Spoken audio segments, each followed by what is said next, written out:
While on a typical year, we enter into Tisha B'Av already with increased avelus, mimicking the time period of Aninus, the time period even when Meso Mutal Lefanov, as if the dead body is in front of us, where there are certain stringencies, where we don't even perform mitzvos and the like in the period of Aninus. And in some ways, as we enter into Tisha B'Av, we are distraught and we mimic such a time period. Most notably is that we have the meal immediately prior to Tisha B'Av, known as the Seudah Hamafseket, is the meal in which we usher in the Tisha B'Av, the fast, after we've already had our dinner to prepare to eat.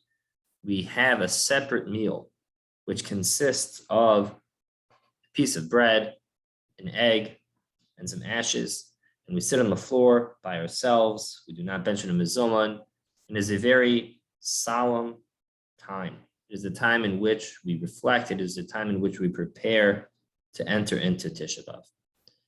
This year, due to the fact that Tisha B'Av is Shabbos and we push it off to Sunday, there is no Seudah Hamafseket. And in fact, Shabbos is meant to be a normal Shabbos, again, with certain private restrictions, but for the most part, Shabbos is a normal Shabbos, and that includes the ability to eat meat and drink wine all the way through Shalosh Shabbos, through until Shkia, until the arrival of Tisha B'Av itself.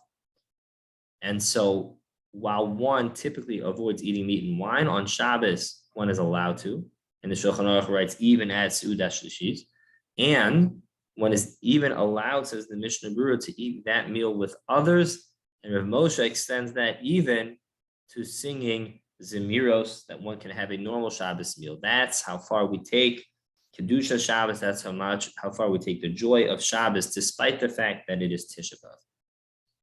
It is important, therefore, that we have an extra focus, number one, on making sure that we conclude the eating. If we're going to be eating anything, and we're eating meat, we're not having that Seudah Hamafseket sitting by ourselves eating ashes, though we're eating a meal, it is still important to make sure that whereas typically we may have Shalosh Shabbos all the way past Shkia until it stays till the conclusion of Shabbos, it is important that one finish eating by Shkia, which this year in Chicago is 7:58 p.m., and that one conclude the meal on time. And one then, upon the conclusion of Shabbos, takes extra effort to get into the mindset of Tisha B'Av. Because while this Shabbos enables us to not have to be in the mood of Tisha B'Av like previously, like most years, it is important in that when Shabbos concludes, we take a few moments to turn our mindset and usher into Tisha B'Av in the appropriate frame of mind as well.